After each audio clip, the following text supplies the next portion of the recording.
안녕하세요. 신약촌 친목입니다. 오늘은 홍화씨에 대해서 알아봅니다. 홍화씨는 주로 호르몬 이상으로 생긴 골다공증 등 뼈와 골수에 관한 질환에 이용됩니다만 이 밖에 많은 질환에도 두루 이용됩니다. 홍화씨는 깨끗하고 껍질이 반짝이는 것이 좋습니다. 인산선생은 홍화씨가 장수에는 첫째로 주경과 산삼을 앞서는 것이라 했습니다.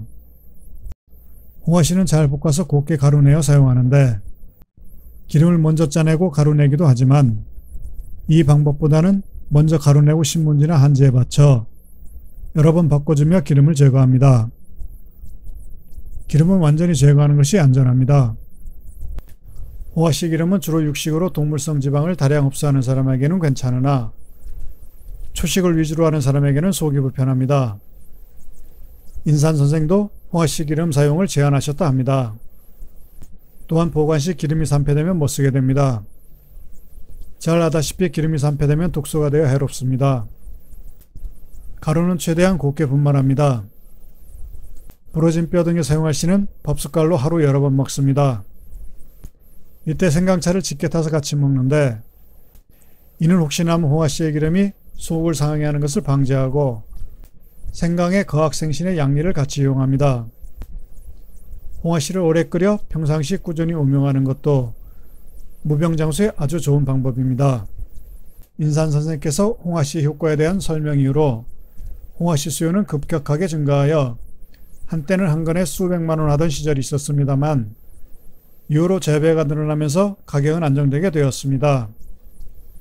하지만 어느 날부터인가 저렴한 중국산 홍화씨가 수입되면서 국산 홍화씨 가격이 폭락해 재배하던 이들이 곤란한 경우가 있었습니다. 이후로 재배 농가는 수확량이 많은 중국 종자를 사용하면서 국내산과의 경계가 많이 없어졌습니다.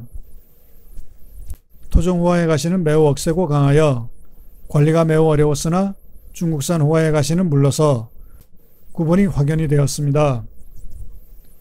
하지만 여러 해가 지나면서 토종호화가 진행되어 중국산 호화의 가시도 토종 호화의 가시만큼 강해져 쉽게 구분되지 않게 되었습니다. 현재는 토종을 지키며 묵묵히 홍화씨를 생산하는 분들도 많이 계시지만 토종과 많이 섞여 거의 구분 없이 생산되는 곳도 있습니다. 홍화를 재배하다 보면 처음에 올라올 때 몇몇 개체는 좀 이상한 모양의 홍화가 나오는데 마치 엉겅퀴 모양과 비슷합니다. 어떤 이는 이런 것을 따로 모아 재배하면서 토종이라 하는데 이는 사실이 아니고 약간의 돌연변이가 있는 변이종으로 한 밭에 몇 개씩 올라오는데 뽑아버리고 재배하면 됩니다. 야생으로 자는 홍화씨를 얻는 것이 가장 좋겠지만 현실상 거의 불가능하므로 재배해야 합니다. 재배법에도 일식해서 재배하는 사람도 있습니다. 아무래도 손이 덜 가는 것으로 재배하기가 수월합니다. 다만 홍화씨 알이 좀 잘게 수확됩니다. 이들은 알이 작은 홍화씨를 토종이라 선전하지만 알이 작은 것은 충분히 영양분을 흡수 못하는 밀식 재배법과 관련이 있으며 알의 크기만으로 토종과 외산을 구분할 수는 없습니다. 홍화는 일정 간격으로 유지하는 것이 영양 상태나 병충해 관리에도 좋습니다. 거름은 보통 퇴비를 이용하는데 다른 작물처럼 그리 많이 사용할 필요는 없습니다. 인산선생은 인분을 뿌리고 유황을 흩어 재배하면 아주 질 좋은 홍화씨를 생산할 수 있다 했습니다. 하지만 산속에서 조금씩 할 때는 가능하지만 지금 세상에 인분을 거름으로 이용한다는 것은 거의 불가능합니다. 되도록 유기농 퇴비에 유황을 흩어 재배하는 것이 지금으로서는 최선입니다. 홍화꽃은 노란색으로 피다가 붉은색으로 변해가며 익어갑니다. 흰색 꽃이 핀 것을 백화라 하며 성분 검사 몇 번 해보고 성분 함량을 비교하여 이를 근거로 기존 홍화씨보다 훨씬 질이 좋다며 판매하는 곳도 있습니다. 단순히 성분 함량의 비교로는 인산선생의 신약 원리를 설명할 수 있는 근거가 되지 못합니다. 홍화라는 이름은 붉은색 꽃에서 유래되었고 예로부터 한방에서도 붉은 꽃을 약용으로 이용하였으며 붉은 염료의 원료로도 사용되었습니다.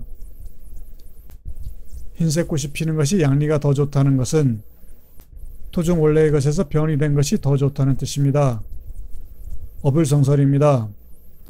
홍화는 예전부터 붉은색이고 앞으로도 붉은색 꽃이 필 것입니다. 요즘 홍화씨를 사용해보면 예전 토종에 비해 약성이 부족한 것은 분명합니다. 중국산 홍화씨와 어리석은 생각으로 인한 재배법의 변질로 질 떨어지는 홍화씨가 생산되어 좋은 효과를 볼 수 없습니다. 그런 이유로 홍화씨를 재배하고 판매하는 곳은 제법 있지만 홍화씨는 아직 최고의 신약으로서 제대로 자리 잡지 못한 경향이 있습니다. 많은 사람들이 홍화씨가 뼈에 좋다는 것은 알고는 있지만 이 밖에 여러 훌륭한 기능에 대해서 모르고 있는 것이 사실입니다. 토종 종자의 회복과 재배법을 연구하여 약성이 완벽한 홍화씨를 생산하는 것이 중요합니다. 감사합니다.